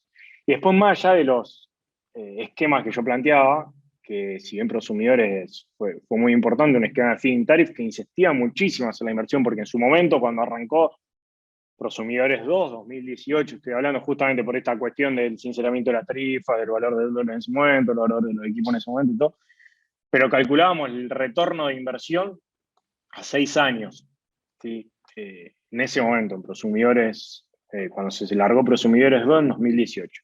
Eso hizo mover muchísimo el mercado. Acá en Santa Fe hizo que haya más de 600 personas trabajando solo y exclusivamente en energía solar. La verdad que fue un boom terrible. Esos valores lo tendría que revisar de vuelta con la Cámara de Energía Solar, pero movió muchísimo. Hoy, pensando en el mismo esquema de Prosumidor a los costos de hoy, y hoy si fuera el mismo costo y demás, se está amortizando en 15 años también, o sea, también es complejo. Pero bueno, al margen de ese sistema, de ese incentivo que está bueno para una etapa, el feed-in tariff, porque insisto, también es un subsidio, y los subsidios nunca a largo plazo son buenos, para nada. Entonces es un buen esquema. Pero lo más importante quizás sea el tema del financiamiento, porque es lo que vos decías, Gustavo. Es muy difícil para una familia acceder hoy a $5.000, vamos a decir, 500.000 pesos o lo que sea, que pueda acceder. Entonces, lo más importante justamente son inversiones de capital intensivo, o sea, un capital muy grande que después ya no lo paga más, pero requiere financiamiento. O sea, en cualquier país, los países más desarrollados, el principal mecanismo es el financiamiento. No sé, vamos a decir, Australia tiene una forma que cubre el 80%, que se va pagando en la misma tarifa de luz, lo cubre el Estado, ese 80%, que después el cliente durante cierto tiempo lo va pagando, quizá un poco más caro. Chile tiene un sistema, bueno, Chile ahora más o menos, pero Alemania tiene un sistema parecido, toda la costa de California de Estados Unidos, que es donde más se han instalado sistemas solares en los últimos tiempos, también está un esquema de financiamiento, es lo más importante. Después, obviamente, tiene que estar los mecanismos para que sea atrayente, analizando también el consumo, porque hoy, justamente, hoy ni es atrayente si uno vendría con el financiamiento. Pero bueno, eso es el mecanismo más importante que habría que desarrollar. Que bueno, hace 2 años atrás había algún que otro programita de financiación, quedaba un poco chico, pero bueno, algo se movía. Pero insisto, ese es el mecanismo más importante para este tipo de inversión, es una inversión de capital intensivo, insisto, que después no se paga solo, pero hay que tener la disponibilidad primero. Bien, sí. Bueno, clarísimo. Muchísimas gracias.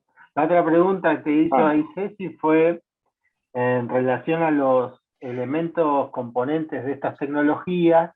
¿Qué sucede cuando se cumple su vida útil? ¿Qué tipo de residuos generan? Si tienen algún, no sé, digamos, si cumplen con patrones de sustentabilidad también, o si tienen alguna característica especial. Bueno, residuos tenemos electrónico, lo que es el inversor, o sea, no deja de ser como un residuo electrónico, cobre, oro, plata y las plaquitas, que si habría lugares donde se reciclen, se pueden reciclar casi al 100% ese tipo de residuos, el tema es hacerlo. Después en lo que es baterías, depende del tipo de batería. Hoy, por ejemplo, las baterías litio, que es lo que más se está desarrollando, tienen ese problema donde el reciclaje es muy costoso y casi que no se pueden reciclar, pero las baterías de plomo ácido se reciclan un 97% aproximadamente, si es plata y plomo, y plástico. Y lo que es los paneles también se recicla casi la totalidad, ¿sí? Casi las grandes empresas, las grandes fabricantes de paneles tienen certificación que se llama PV Cycle, donde supuestamente uno puede entregar a ese panel al fabricante y el fabricante lo recicla, ¿sí? Va un poco por ese lado, pero bueno, después hay que hacer esa logística, ¿no? Pero en lo que es solar, el reciclaje del 100%, después están las eólicas que tienen las palas de fibra de vidrio, es lo más complejo, eso es, o sea, hay algunas fotos de cementerios de palas de molinos eólicos de fibra de vidrio, eso sí es muy complejo de reciclar. Nosotros con las turbinas, la idea es, la idea no, la estamos haciendo casi totalmente de plástico, o sea, algunos elementos no, pero casi en la totalidad de plástico reciclado y reciclable para cuando cumpla la vida útil. Pero bueno, sí, hay que analizarlo obviamente en toda la vida útil, al impacto ambiental que pueden generar la energía renovable.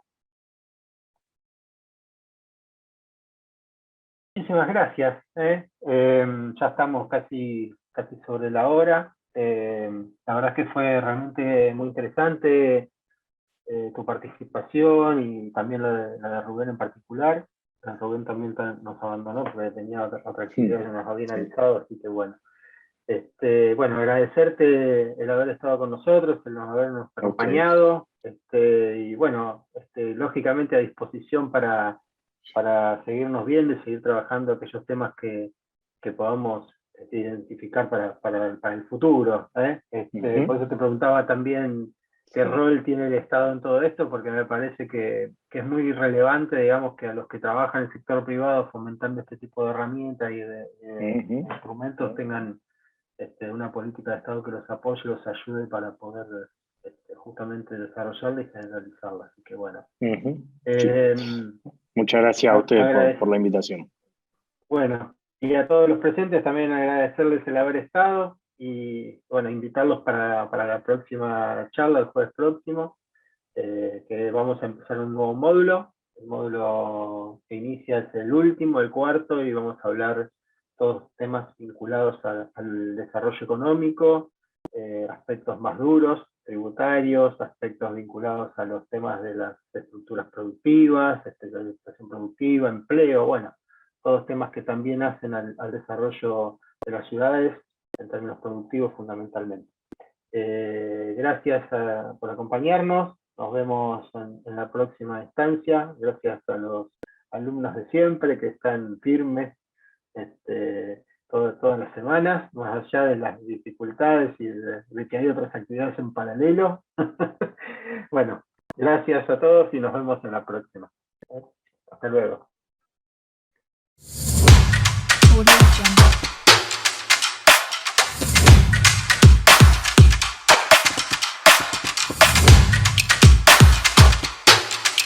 Audio Jungle.